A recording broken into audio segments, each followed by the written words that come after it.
Namaku Elizabeth, tapi semua orang memanggilku Evie. Ibuku sakit dan meninggal saat aku masih 5 tahun. Ayah membesarkanku. Ia pria yang baik dan bermoral. Namun kematian ibu yang begitu cepat selalu menghantui pikirannya. Karena ini, beliau jadi sangat tegas dan kadang bersikap kasar. Seiring tahun berlalu, hubungan kami pun memburuk. Aku tumbuh dari seorang anak yang bingung menjadi remaja yang terkadang menyusahkan. Jadi sering terjadi konflik di antara kami berdua.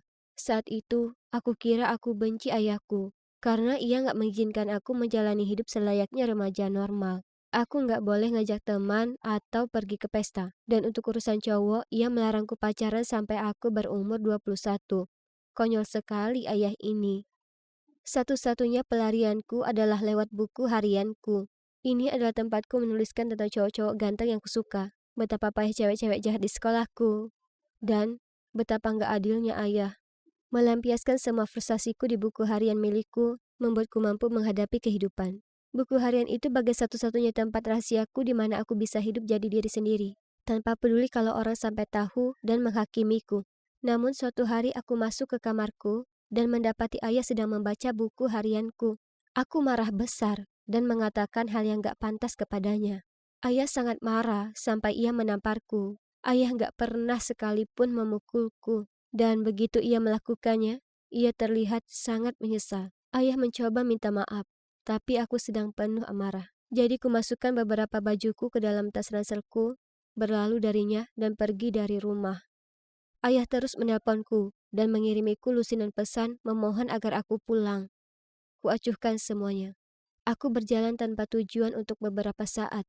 Lalu aku menelpon temanku dan dia memperbolehkanku menginap di tempatnya untuk semalam. Keesokan harinya aku merasa agak tenang, jadi aku kembali pulang.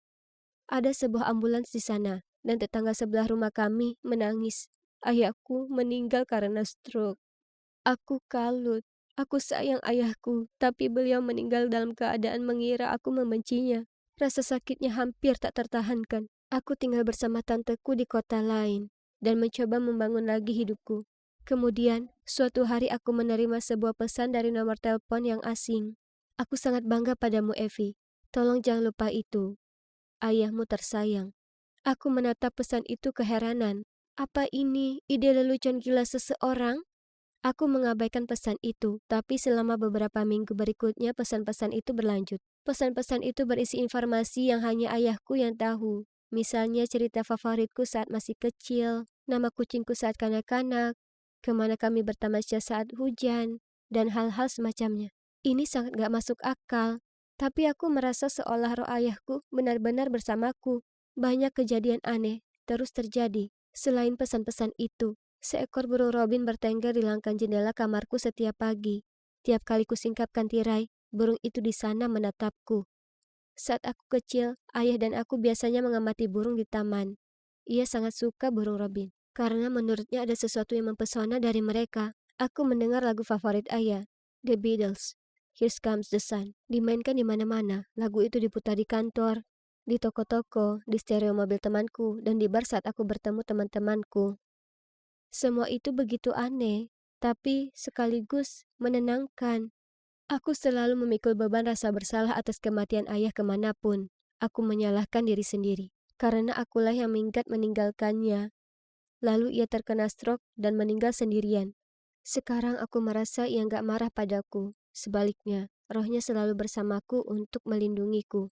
Aku mulai mengirim pesan jawaban ke nomor misterius itu. Aku tahu ayah sudah gak lagi ada, tapi aku mencari kenyamanan dengan mengirimkannya.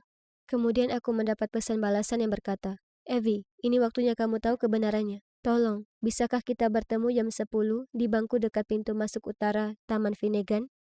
Taman ini berada di kotaku tempatku dibesarkan dengan ayahku. Aku setuju untuk bertemu. Aku tiba di sana lebih awal dan duduk di sana gemetaran. Apa mungkin ini benar ayahku? Akhirnya seorang pria yang tak kukenal datang mendekati aku. Lalu dia duduk di sebelahku dan memperkenalkan diri sebagai Sid. Aku sangat bingung, tapi kubiarkan dia menjelaskan. Kakekku mendonasikan semua buku-buku ayah ke perpustakaan di mana Sid bekerja. Saat dia menyortir buku, dia menemukan jurnal lama milik ayah. Di dalamnya, ayah menulis tentang rasa sayangnya untukku. Ini membuatku takjub, karena aku sama sekali nggak mengira ayah menyimpan jurnal. Saat Sid membacanya, dia merasakan simpati pada ayahku dan betapa sulit ia menjalani hidup setelah kematian ibuku. Karena saat itu, Sid baru saja kehilangan anak perempuannya dan juga sedang berjuang mengatasi emosinya. Dia tadinya akan mengirimiku pesan dan memberitahu tentang jurnal itu. Tapi kemudian dia sendiri mengetik pesan seolah-olah dia itu ayahku. Karena dia membaca jurnalnya, jadi dia tahu bagaimana menulis dengan gaya tulisan ayah. Dia juga tahu semua informasi personal tentangku. Dia meminta maaf jika telah membuatku kecewa. Dia meyakinkan bahwa dia melakukannya hanya untuk membuatku sadar betapa ayahku menyayangiku. Dia berkata, ini milikmu. Kemudian menyerahkan padaku satu tas penuh jurnal milik ayah. Aku merasa begitu emosional, aku mulai menangis. Tapi bukan tangis kesedihan, melainkan tangis bahagia. Aku terus berhubungan dengan Sid, dan kami menjalin ikatan yang kuat. Kami jadi makin akrab hingga aku menganggapnya sebagai ayah keduaku. Dia kuanggap keluarga, dan berdua kami saling membantu melalui saat-saat sulit. Aku membaca semua jurnal ayah, dan menyadari betapa ia menyayangiku. Kata-katanya membantuku menemukan kekuatan untuk menjalani hidup sepenuhnya. Dan burung robin itu, dia masih bertengger di langkah jendela setiap pagi.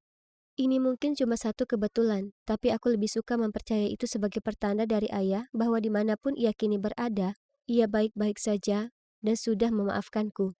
Aku akan selalu menyayangimu ayah, dan aku harap dimanapun ayah berada sekarang, ayah sudah bersama ibu, dan kalian berdua dalam keadaan damai.